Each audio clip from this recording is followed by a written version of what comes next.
Hello everybody, I'm in the greenhouse right now, and today I just wanted to come on here and give everybody a review for Breakout Prop Firm, and I wanted to discuss my experience with using them over the past month or two, and I want to be as unbiased as I possibly can be, even though I'm going to be very raw and firm with my position on deciding to move forward and onward to a different platform. So my name is DeForest Miner and I am a crypto YouTuber. I typically do technical analysis videos and live streams, and recently I decided to get involved with a prop firm because I thought it would be a really good opportunity to get access to more capital, right? Or some capital at a perceived lesser risk. Okay, I want to really start off by saying my biggest problems with this prop firm is the fee structure. Okay, you have a 0.035% entry fee and exit fee. I'm going to be giving examples as if you were running their lowest account size, which is $5,000, and their evaluation fee for that account is, I think, $60 now, which sounds like a really good trade-off, but you have to pass the evaluation, and that's the tricky part if you're not aware of the factors that I'm going to talk about. So firstly, the fees. You have, let's say if you're running a $5,000 account and you're taking a 0.5% risk per trade, so $25 risk per trade, and you're shooting for a 4-to-1 risk reward setup in general, 4-to-1 or greater, in order to be sustainable in the long term. The thing is, with this prop firm fee structure, you have no other choice but to get a 4-to-1 risk reward setup. You can't, only get a 2-to-1 or a 3-to-1 because of how much the fees are going to eat into your profits. Now, there's two sides to the fees. You have a 0.035% entry fee and exit fee, but they also have a daily rollover fee at 0 UTC time, and that rollover fee is 0.09% of any and all your open positions. That is a monstrous amount of fees to include onto a single trade with $25 risk. For example, usually on average with that account size, I would be opening anywhere from $8,500 to $10,000 position sizes, strictly looking for those 4-to-1 risk reward setups. So on a $10,000 position, you're paying $7 in fees, and then you have to factor in that night fee, which is going to be $9.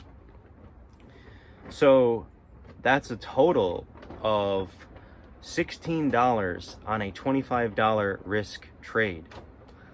So you're almost losing a whole nother trade just in fees. Okay, so that's massive. If you were to simulate like 10 trades, that's like $160 in fees alone for 10 trades. So for those of you who understand risk management, that is insane. And if we were to give them the benefit of the doubt and just say, okay, maybe you reduced your position size before that fee gets taxed, and let's say half the time you're not having a position open at night, so you can avoid it. Well, let's say half the time, that's still $45 plus, let's say out of 10 trades, let's give them the benefit of the doubt and say you're only taking half of the fee because half the time you might not have a trade open at night. That's still $45 in 10 trades that went to fees, plus each trade that you're taking on a $10,000 position, you're losing $7. So in 10 trades, that's 70 plus 45. That's $115, if my math is correct, on 10 trades. And that's conservatively, assuming you're, having those trades open for half of the night fees. And sometimes you might have it open more, because a lot of the times you can't control when a trade setup comes your way with your signals and entries. I mean, I'm not going to punish myself by not taking a trade that I have my signals for an entry just because of fees. right? So this is one of the main factors that contributed to me wanting to move on. So the second biggest factor is going to be the lack of industry standard features. Mainly I'm talking about limit orders. You don't have true limit entry orders, and you don't have true limit take profit orders. You have a limit take profit order where they close the entire position, which is not good enough. You need to be able to have partial take profit orders on a single position. They offer some workarounds, but the workarounds are not really good enough. You have to open multiple positions just to get a simulated limit take profit partial, which is just not good enough when you're very professional about your risk management and your entries and exits. Like, who wants to be opening 4 or 5 positions just to take partial profits? Like, you're ruining the entry every time, and you're ruining your professionalism. And I'm trying to say that as humbly as possible, because I try to approach trading from a very professional risk management place.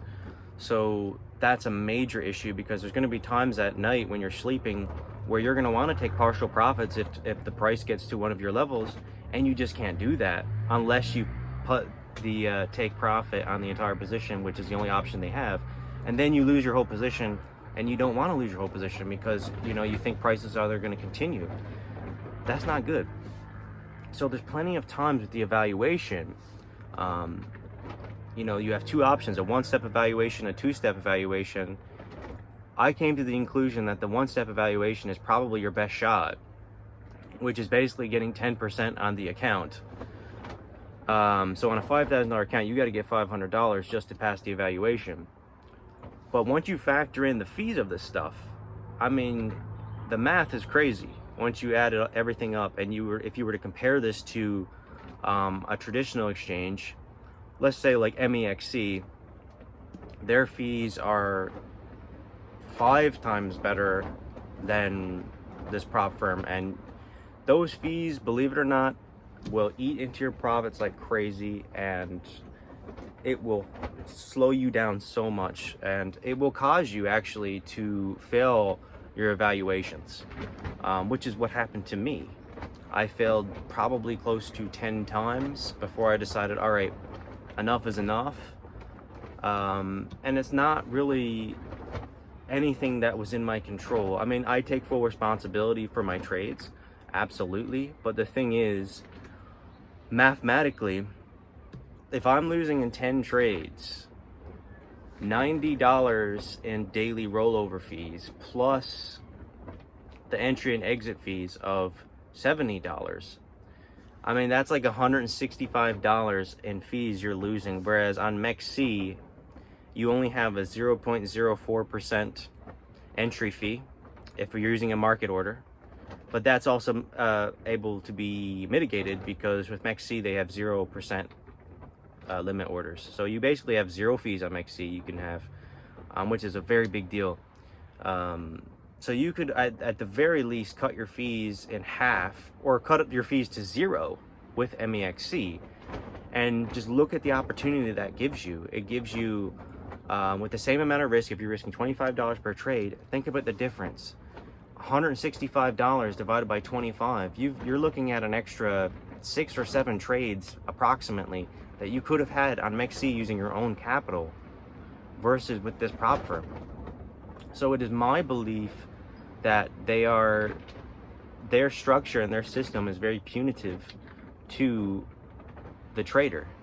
And to be honest with you, I understand why, because they make their money off of people failing evaluations. That's their primary source of income.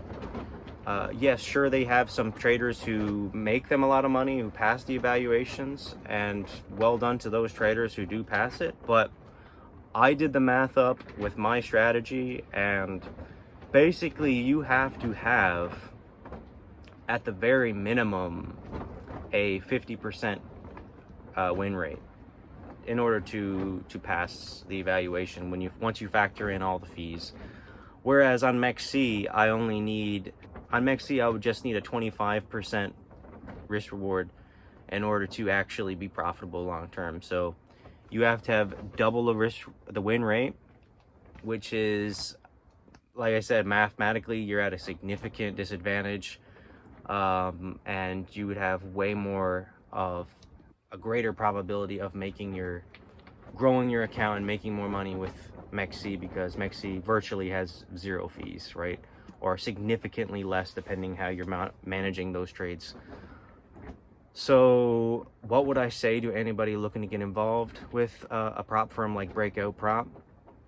I think they are very good at helping you to learn professionalism and discipline, because they teach you basically to only take the best possible trades, or at least that's what it taught me, which is great. And I already knew that obviously before, because I've been trading for years now. But the thing is, like, it taught me to be more selective with my trade setups, because I know in the back of my mind, as long as I have a 25% win rate on an exchange like MEXC, I'm going to be profitable. But I didn't carry that mindset over into this prop firm, and I didn't really pay a whole lot of attention to the fees. So it really is my fault from the beginning for not doing that and giving more thought towards that.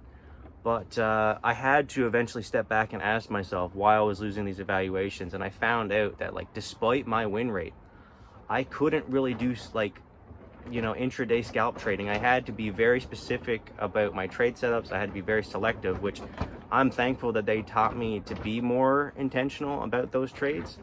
Because MEXC, like I said, I had a bit more wiggle room for error, and still been profitable. So like I said, a prop firm is great if you have absolutely no money, or you're still trying to figure out your strategy and figuring out how to be profitable. But it's not really sustainable in the long term, to be honest with you. I think if you really wanted to use a prop firm, you could try them for a short period of time, and, you know, eventually you really want to use your own capital. That's the conclusion I've come to about it. And you know, I was actually first informed about this prop firm through CryptoFace, who is somebody I look up to a lot for trading, and I really admire his skill and his trading style.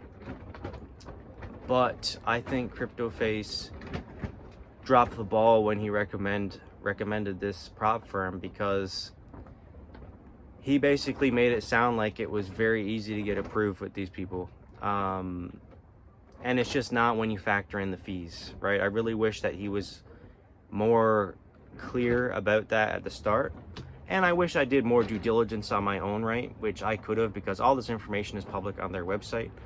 But like I said, the way CryptoFace described this prop firm, he basically said on average, the average trader takes about 2 attempts to pass the evaluation. And I said, all right, that makes sense. You know, they have to learn the platform. They have to, you know, it's a new platform. There's different, probably slightly different fees, probably slightly different rules, whatever. But I didn't realize how extensive the differences really were compared to using your own capital. And that is the biggest problem. You're going to be way more, statistically, I'm telling you, like, do yourself a favor, use ChatGPT, compare the fees to MEXC and the prop firm, and just compare how profitable you would be in the long run, shooting for that 4-to-1 risk reward setup using MEXC. And like I said, with the prop firm, you can't go for any less of a risk reward setup than a 4-to-1, because the fees are going to eat too much of your profits, right? Unless you have like an 80 or 90% win rate, it's just not going to happen. It's not going to happen for you, right? And even if you did have an 89% win rate and you're taking 2-to-1 risk rewards or 3-to-1 risk reward setups, your profits are being significantly eaten up. So you're better off trading with your own money, like I said. So that's something to be very much aware of, right? So I hope that you take everything into consideration. You do your own due diligence and you calculate this stuff on your own. I'm not entirely against the prop firm. I'm more neutral about it now than what I was before, but at the same time, I think that people need to be very careful. You need to be very intelligent with your trades. But regardless, it has taught me a lot about trading. It taught me a lot about how I trade. And yeah, I mean, I'm moving on. I'm moving back to MEXC because I realized that I could grow my capital more sustainably on MEXC because I can mitigate like 90% of the fees. And as I gave in my examples earlier, those fees are killer. Those fees are absolutely killer to your profitability as a trader. So don't ever neglect those fees, people. Don't ever ignore those fees. So it was a learning experience for me nonetheless, and I'm happy for the experience that it gave me, despite the fact that I had to try so many times. Anyway, that's it for now, and hopefully I'll be making some more videos in the near future. Peace.